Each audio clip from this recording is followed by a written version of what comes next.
우리에게 주시는 하나님의 말씀은 마태복음 5장 3절 8절입니다. 심령이 가난한 자는 복이 있나니 천국이 그들의 것임이요 마음이 청결한 자는 복이 있나니 그들이 하나님을 볼 것임이요. 오늘은 행복도 행복 나름이라는 제목으로 말씀을 나누도록 하겠습니다.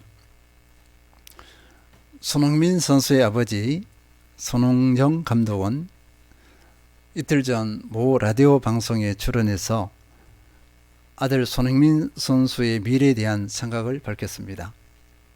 아나운서는 손흥민 선수가 프리미어 리그로 다시 돌아가면 어떻게 되는 거냐?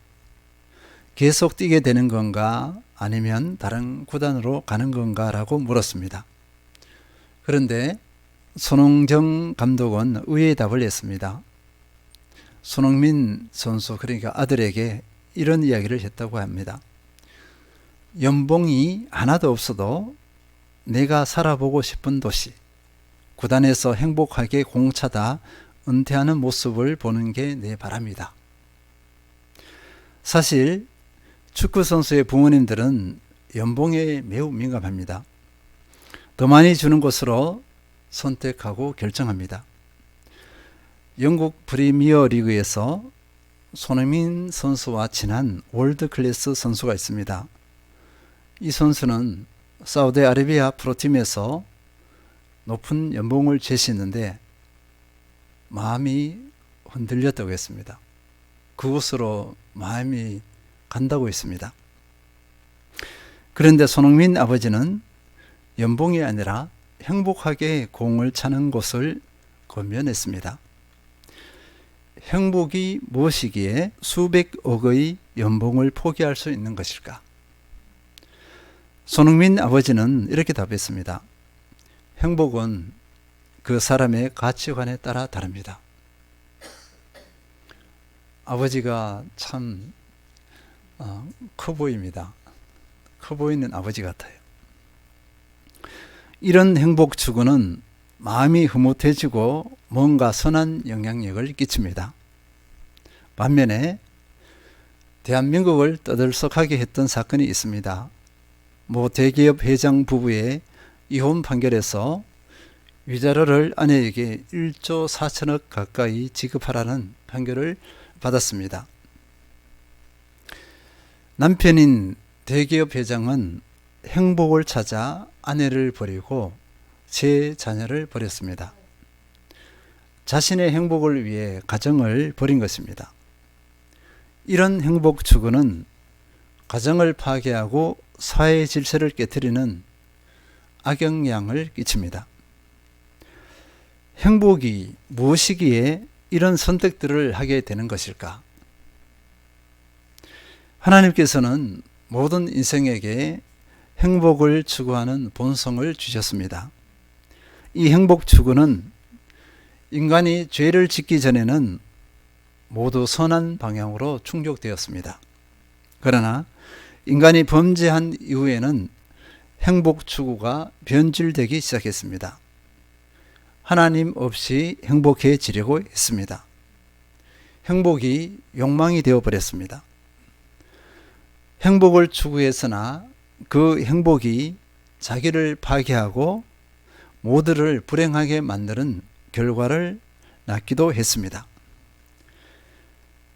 일반 은총 아래서 행복을 추구하는 모습을 간단히 살펴보도록 하겠습니다. 물질적인 풍요와 개인의 평안, 성취를 기본으로 합니다. 사람들은 이것을 위해서 자신을 불태웁니다. 그런데 원하는 물질적인 풍요와 개인적인 평안, 성취를 얼마나 얻고 있겠습니까?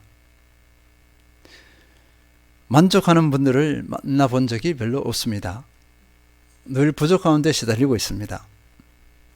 됐다 하는 사람들이 별로 없습니다. 그러니 행복할 수가 없습니다. 그리고 이 목표들을 과하게 이룬 사람들도 행복해지는 것 같지가 않습니다. 행복해하지 않습니다. 물질적인 풍요, 개인의 평안, 성취가 행복을 충족시켜 주지 못하고 있다는 것입니다. 일시적인 행복이 될 수는 있습니다. 그러나 그 행복은 지속하지 못합니다. 어떤 학자는 욕구가 충족될 때 행복을 느낀다고 했습니다. 우리는 욕구 5단계라고 이미 잘 알고 있습니다. 오늘 말씀과 관련해서 잠깐 소개해 드리겠습니다. 1단계로 생리적인 욕구입니다. 의식주의에 대한 욕구입니다. 생존을 유지하고 건강한 신체 기능을 보장하는 필수 요소입니다. 2단계로 안전의 욕구입니다. 물리적, 감정적, 재정적 안정을 경험하려는 욕구입니다. 이것이 충족되어야 행복하다 이렇게 볼 수 있어요. 3단계로 사랑과 소속의 욕구입니다. 이 욕구는 친구, 가족, 지역사회에 연결되어 있다는 느낌, 사랑을 받고 가치가 있는 존재임을 느낄 때 행복합니다. 그 다음 4단계는요. 존중과 인정의 욕구입니다. 존중받는 존재, 다른 사람에게 인정을 받을 때 우리는 행복합니다. 5번째로 자아실현입니다. 이 자아실현은요, 개인 성장과 또 잠재력이 발휘되는 그런 단계라고 볼 수 있어요. 어느 정도 삶의 필요가 충족되었는데 이 자아실현이 되지 않으면 또 사람들은 이 자아실현 되지 않은 것에 의해서 행복하지 못하다 하는 느낌을 받을 수 있습니다. 그런데요, 이 욕구들이 다 충족되었습니다. 당연히 그 과정 가운데서 행복을 느끼겠죠. 그죠? 그런데 이 욕구들이 다 충족되어도 행복을 느끼지 못하는 경우가 있습니다. 우리의 삶을 한번 돌아보시기 바랍니다. 안전의 욕구, 먹고 사는 게 해결되었어요. 행복하잖아요. 딱 해결되었는데 행복감이 점점 떨어져요. 그 다음 단계 또 인정받고 이게 다 되었습니다. 칭찬받고 좋아요. 행복했습니다. 그런데도 그것이 어느 정도가 지나면 또 약발이 떨어진다 그러잖아요. 떨어집니다. 우리 모두가 함께 느끼고 있는 것입니다. 그리고 이런 것들은 모든 사람에게 다 적용되어집니다. 결국은요, 이 욕구들이 다 채워져도 궁극적인 행복에는 도달하지 못한다. 누구나 다 인정할 거예요. 근데 참 안타까운 것은요, 알고 있어요. 머리는 느낌으로 알고 있는데, 체험적으로 알고 있는데 계속 그것을 추구해요. 이게 우리의 약점입니다. 사람의 진정한 행복은 하나님으로 채워져야 하는 부분이 있기 때문에 그렇습니다. 이 땅에 모든 것들이 채워져도 궁극적인 행복이 되지 못해요. 모든 욕구를 다 채워도 하나님으로 채워지지 않으면 공허합니다. 많은 사람들이 이것을 인정하지 않습니다. 이것을 인정하는 사람은 소수예요. 그 소수가 누구냐니까 그리스도인들입니다. 그리스도인이라고 다 이것을 인정할까요? 그 중에서도 제대로 된 그리스도인만이 이것을 인정합니다. 이제 그리스도인의 삶을 한번 보도록 하겠습니다. 그리스도인은 진정한 행복, 궁극적인 행복을 누릴 수 있는가? 그리스도인은 특별한 존재입니다. 하나님과 특별한 관계를 맺고 있기 때문에 특별한 존재입니다. 요한복음 1장 12절 영접하는 자 곧 그 이름을 믿는 자들에게는 하나님의 자녀가 되는 권세를 주셨으니 예수 그리스도의 죽으심과 부활을 믿음으로 하나님의 자녀가 되었습니다. 우리는 알고 있습니다. 내 힘으로 믿은 게 아니다. 은혜를 통하여서 믿음을 갖게 되었습니다. 하나님의 은혜로 믿어서 하나님의 자녀가 되었습니다. 갈라디아서 4장 6절 너희가 아들이므로 하나님이 그 아들의 영을 우리 마음 가운데 보내사 아빠 아버지라 부르게 하셨느니라. 하나님의 아들이기 때문에 우리는 하나님을 아빠 아버지라고 부릅니다. 하나님을 아버지라고 부르는 거예요. 세상 사람들은 상상도 못합니다. 정신이 있느냐 없느냐 이렇게 말할 수가 있어요. 근데 우리는 하나님을 자연스럽게 하나님 아버지 이렇게 부릅니다. 하나님 아버지를 부르지 않은 게 이상해요. 아버지를 부르지 않는 것이 뭔가 허전하고 이렇게 합니다. 근데 하나님 아버지를 막 불렀어요. 그러면 이 하나님 아버지 부르는 자체로 기쁨이 있어요. 그리고 하나님 아버지를 부를 때 마음에 평안과 안정이 옵니다. 이것은요, 그리스도인들의 특별한 은혜라고 볼 수 있어요. 세상 사람들은 이 세계를 모릅니다. 근데 우리는 이 은혜를 누리고 있습니다. 그렇기 때문에 그리스도인의 행복은 먼저 하나님과의 관계에서 찾습니다. 세상의 그런 조건, 욕구를 충족시켜서 얻어지는 행복이 아닙니다. 우리는 하나님과의 관계가 행복을 결정짓는다고 믿습니다. 이것은 사실입니다. 진리입니다. 그러면 하나님과의 관계에서 오는 행복 어떻게 하면 누릴 수 있는가? 수없이 많습니다. 많은데 오늘은 몇 가지만 살펴보도록 하겠습니다.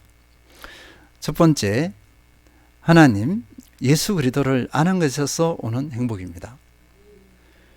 인생에서 가장 큰 행복은 아버지이신 하나님을 알아가는 것입니다. 하나님을 알 때 우리는 그 자체로 기쁨이 또 행복감이 막 흘러나옵니다. 그런데 이 기쁨은요, 세상 어떤 것과도 비교할 수 없습니다. 그리고 이 기쁨은 그리스도인 모두가 누릴 수가 있어요. 누구에게 제한되지 않습니다. 누구나 하나님을 알아갈 수 있습니다. 하나님을 알아가기 위해서는 하나님과의 교제 가운데 나가야 돼요. 가만히 있는데 하나님을 알게 되더라, 그런 것은 없습니다. 하나님을 알기 위해서는 하나님께 나아가야 된다. 그 나아가는 것 중에서 가장 중심적이고 핵심적인 것이 말씀과 기도예요. 하나님께서는 우리가 하나님께로 간절히 나오길 원하십니다. 그리고 하나님을 마음껏 알아가길 원하세요. 교제 가운데 나아가면 하나님을 경험하고 맛볼 수 있습니다. 알아갈 수 있습니다. 시편 119편 97절, 내가 주의 법을 어찌 그리 사랑하는지요, 내가 그것을 종일 작은 소리로 읊조리나이다. 이 시편 기자는요, 내가 주의 법을 어찌 그리 사랑하는지요 했습니다. 말씀은 하나님의 말씀이에요. 말씀을 통해서 하나님과 교제하는 것입니다. 그런데 말씀으로 하나님과 교제하는 것을 사랑해요. 그래서 그것을 종일 작은 소리로 읊조리나이다. 하루 종일 주님과 교제 관계 가운데 있다는 것입니다. 일상생활을 하면서 이것을 같이 병행할 수 있습니다.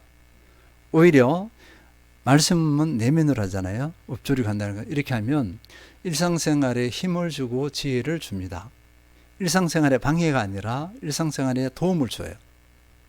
왜냐하면 하나님과 함께 하기 때문에 일상생활에 도움을 줍니다.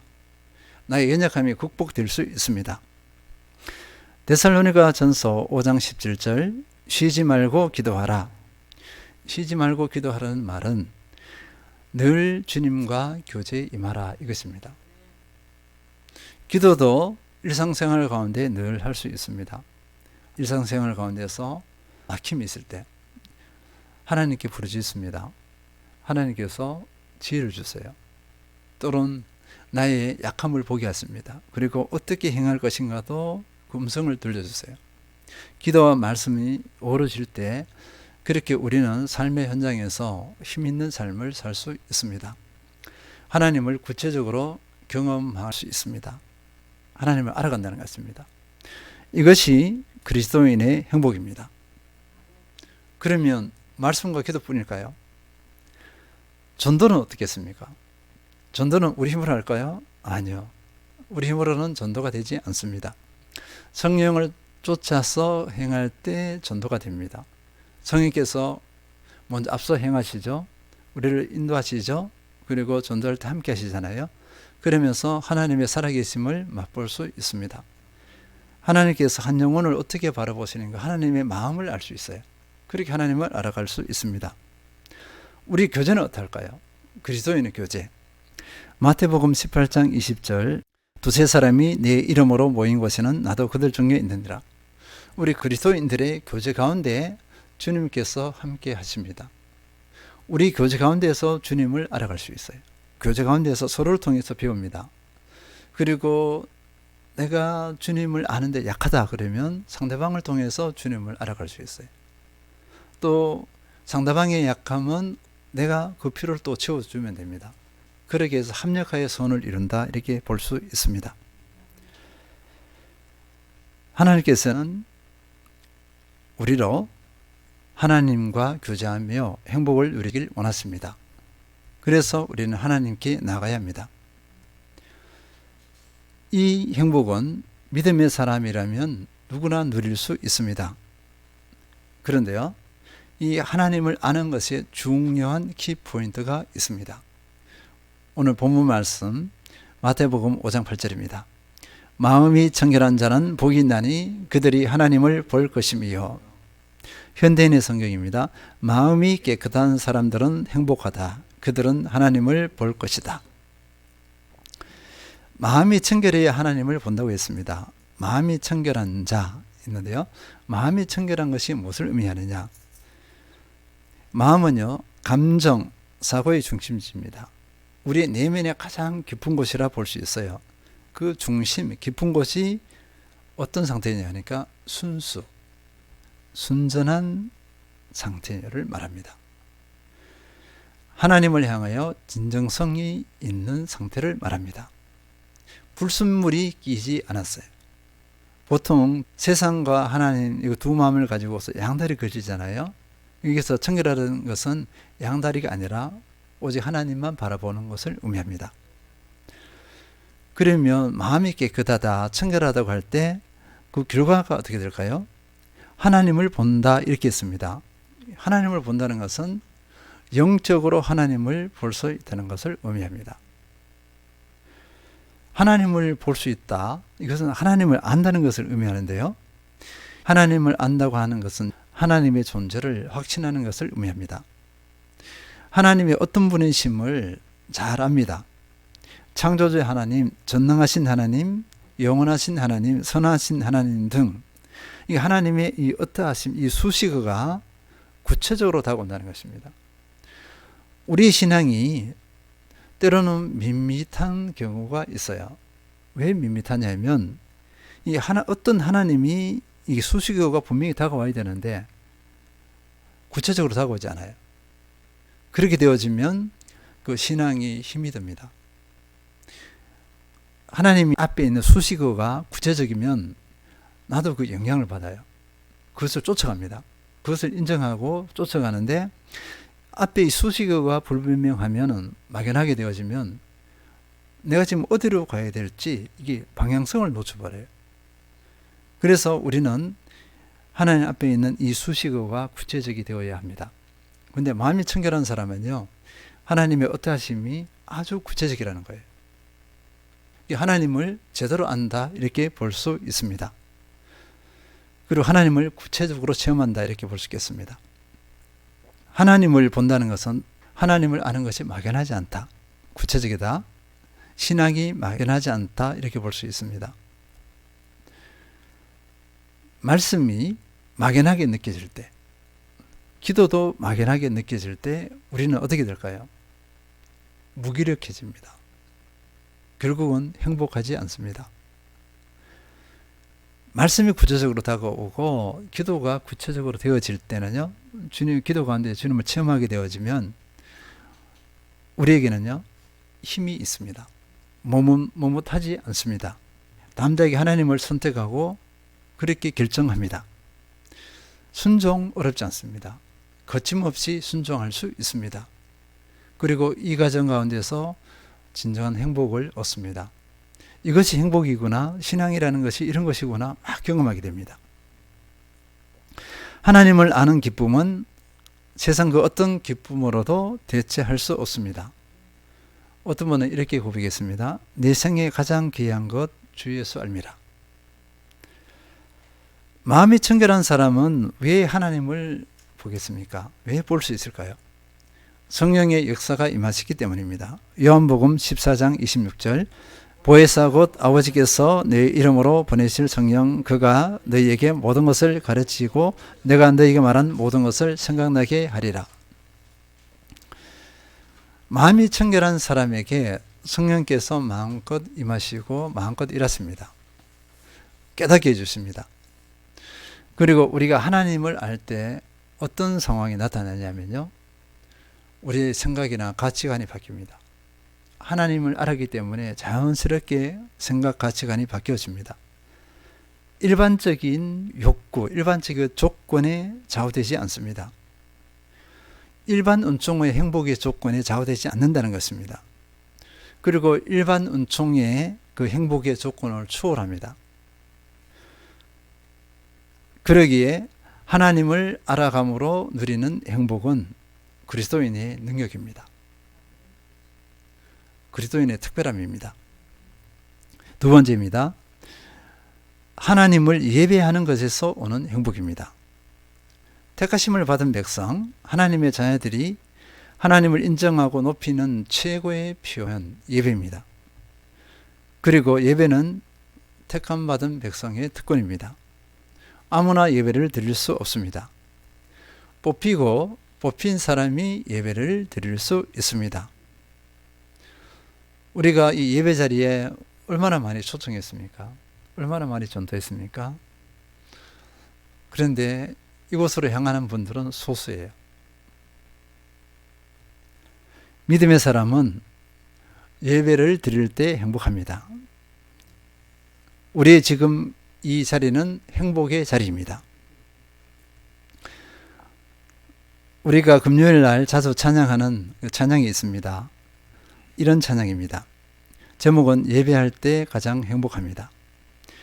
숨이 찰 정도로 힘든 순간이 와도, 눈물이 쏟아지는 슬픔이 와도, 내 평생에 놓을 수 없는 마음속 깊은 곳에서 예배할 때 가장 행복합니다. 예배할 때 가장 행복합니다. 나를 구하시고 날 사랑하신 주님께 예배할 때. 이 고백이 나의 고백이 되어야 할 줄 믿습니다. 하나님께서는요, 예배자를 찾으세요. 요한복음 4장 23절, 아버지께 참되게 예배하는 자들은 영과 진리로 예배할 때가 오나니 곧 이때라. 아버지께서는 자기에게 이렇게 예배하는 자들을 찾으시느니라. 아멘. 하나님께서는 참되게 예배하는 사람을 찾는다고 했습니다. 영과 진리로 예배하는 사람. 그러니까 자의적으로 예배 드리는 것이 아니라 말씀과 성령의 인도함을 따라서 예배하는 사람을 찾습니다. 하나님께서는 그 예배를 기쁘게 받으시고요. 그렇게 예배 드리는 사람은 행복합니다. 이 예배를 통해서 삶의 동력을 얻어요. 그리고 이 예배를 통해서 삶이 바뀝니다. 예배를 제대로 드렸다 할 때는 반드시 삶의 변화가 나타납니다. 우리가 예배를 드렸는데 삶이 바뀌지 않아요? 그러면 본인의 태도를 살펴봐야 합니다. 내가 어떤 예배자에 있는가 이렇게 살펴봐야 합니다. 예배를 이렇게 허술이 이번에 한번 이렇게 떼었다 식으로 해서는 안 됩니다. 한 번에 그 예배에 목숨을 걸어야 합니다. 시편 기자는 이렇게 고백했습니다. 시편 146편 1절 2절, 할렐루야 내 영혼아 여호와를 찬양하라. 나의 생전에 여호와를 찬양하며 나의 평생에 내 하나님을 찬송하리로다. 시편 기자는 예배의 가치를 알았기 때문에 나의 생전에 내 평생에 하나님을 찬양하고 찬송하겠다, 이렇게 하나님을 예배하겠다 이렇게 고백했습니다. 예배를 아는 사람이에요. 예배를 안다는 것은 하나님을 아는 사람이고 나의 존재를 아는 사람입니다. 그리고 이 예배 가운데서 정말 행복하다는 것을 알기 때문에 이렇게 고백했습니다. 우리도 이런 고백을 하며 평생의 진정한 예배자로 세워져야 될 줄 믿습니다. 세 번째는요, 예수님을 닮을 때, 하나님을 닮아갈 때 행복합니다. 그리스도를 닮아가는 기쁨, 그 행복은 이루 말할 수 없습니다. 특별히 성품으로 대별될 수 있습니다. 우리가 이 그리스도의 성품에 대해서 수없이 말씀을 나누잖아요. 그런데 이게 구체적으로 다가오기가 쉽지 않은 것 같아요. 이렇게 두리뭉실하게 보이는데요. 실제로 이 부분에 우리는 목숨을 걸다시피 됩니다. 그리고 내 모든 것을 걸어야 합니다. 대표적인 것이 사랑입니다. 요한일서 4장 8절, 사랑하지 아니하는 자는 하나님을 알지 못하나니 이는 하나님은 사랑이심이라 이렇게 했습니다. 하나님을 닮는다. 예수 그리스도를 닮는다. 하나님의 본성이에요. 하나님의 그 본성 중에서 가장 핵심적인 것 중에 하나가 사랑입니다. 우리가 하나님과 교제를 합니다. 교제를 하면서 우리가 가장 먼저 깨닫는 것은 하나님께서 나를 사랑하신다 이것입니다. 그리고 하나님께서는요, 내가 받은 그 사랑으로, 하나님께 받은 사랑으로 또 다른 이를 사랑하기를 원하세요. 사랑하기 전에는 모든 것이 불편합니다. 사랑하고 나니까 새 사람 된 것 같다. 이 고백이 우리의 간증이 되어야 합니다. 모든 것이 새롭게 보입니다. 관계가 불편하지 않고 막힘이 없습니다. 사랑하지 않으면 모든 것이 막혀버려요. 불편하고 왜 이리 힘들어 이렇게 납니다. 사랑하게 되면 이런 말들이, 이런 표현이 나오지 않습니다. 사랑의 특성 때문에 그렇습니다. 고린도전서 13장 4절에서 7절, 사랑은 오래 참고 사랑은 온유하며 시기하지 아니하며 사랑은 자랑하지 아니하며 교만하지 아니하며 무례히 행하지 아니하며 자기의 이익을 구하지 아니하며 성내지 아니하며 악한 것을 생각하지 아니하며 불의를 기뻐하지 아니하며 진리와 함께 기뻐하고 모든 것을 참으며 모든 것을 믿으며 모든 것을 바라며 모든 것을 견디느니라. 사랑의 여러 가지 특징을 우리가 읽었습니다. 그런데 이 특징들이 이렇게 탁 마음으로 툭툭 다가오시는 건가요? 어떻습니까? 이 하나하나 특징이 툭 마음에 비수같이 꽂혀야 됩니다. 꽂히고 내가 삶 가운데 이런 사랑의 특징이 나타나는가를 물음표를 던져야 됩니다. 질문을 해야 된다는 것입니다. 그리고 이것이 나타나지 않을 때는 아직입니다. 아직이기 때문에 주님 앞에 무릎을 꿇어야 됩니다. 엎드려야 됩니다. 은혜를 구하고 나의 약함을 인정해야 합니다. 여기서 겸손을 예를 들어보겠습니다. 사랑은 교만하지 않는다 그랬거든요. 그러면 사랑은 겸손한다 이렇게 됩니다. 사랑하니까 겸손해집니다. 사랑하니까 겸손해지고 관계에서 거리낌이 없고 자존심을 부리지 않고 도저히 수용하지 못할 것도 수용하고 그리고 누구에게도 배울 수 있고 그러니까 자유하게 되죠. 사랑과의 관계를 막 풀어줘 버립니다. 마태복음 5장 3절, 심령이 가난한 자는 복이 있나니 천국이 그들의 것이며. 심령이 가난한 자, 오늘 본문입니다. 심령이 가난한 자라고 했어요. 여기서 심령이 가난한 자는 겸손하고 회개하는 사람입니다. 하나님 앞에서 겸손하며 나의 연약함에 대해서 온전히 회개하는 사람. 하나님 앞에서 나의 무가치함을 인정하며 가슴을 치는 사람. 하나님만을 의지하는 사람. 나는 무능력자입니다 하면서 하나님만을 의지하는 사람을 여기 심령이 가난한 사람 이렇게 볼 수 있습니다. 이런 사람은 천국이 그들의 것이다 했어요. 이 성품이 겸비된 사람, 심령이 가난한 성품은 예수님의 성품이에요. 예수님의 성품이 심령이 가난함을 형성한 사람은 천국이 그들의 것이다. 하나님의 다스림을 누립니다. 하나님의 통치를 누려요. 내가 심령이 가난하지 않으면 하나님의 통치를 누리지 못해요. 왜 그럴까요? 내가 주인이잖아요. 내가 왕이잖아요. 요즘 다음 세대들 보면요, 이 심령이 가난한 이 부분을 이해하기가 쉽지 않을 것 같아요. 학교 교육이 터치를 못하게 합니다. 터치를 하게 되어지면 인권 침해예요.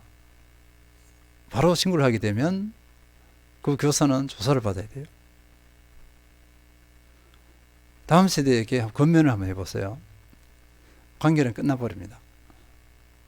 그렇게 잘못된 교육을 받았기 때문이에요. 심령이 가난한 것이 뭔지 경험할 기회가 없어요. 이미 차단해버리죠. 자기가 주인이에요.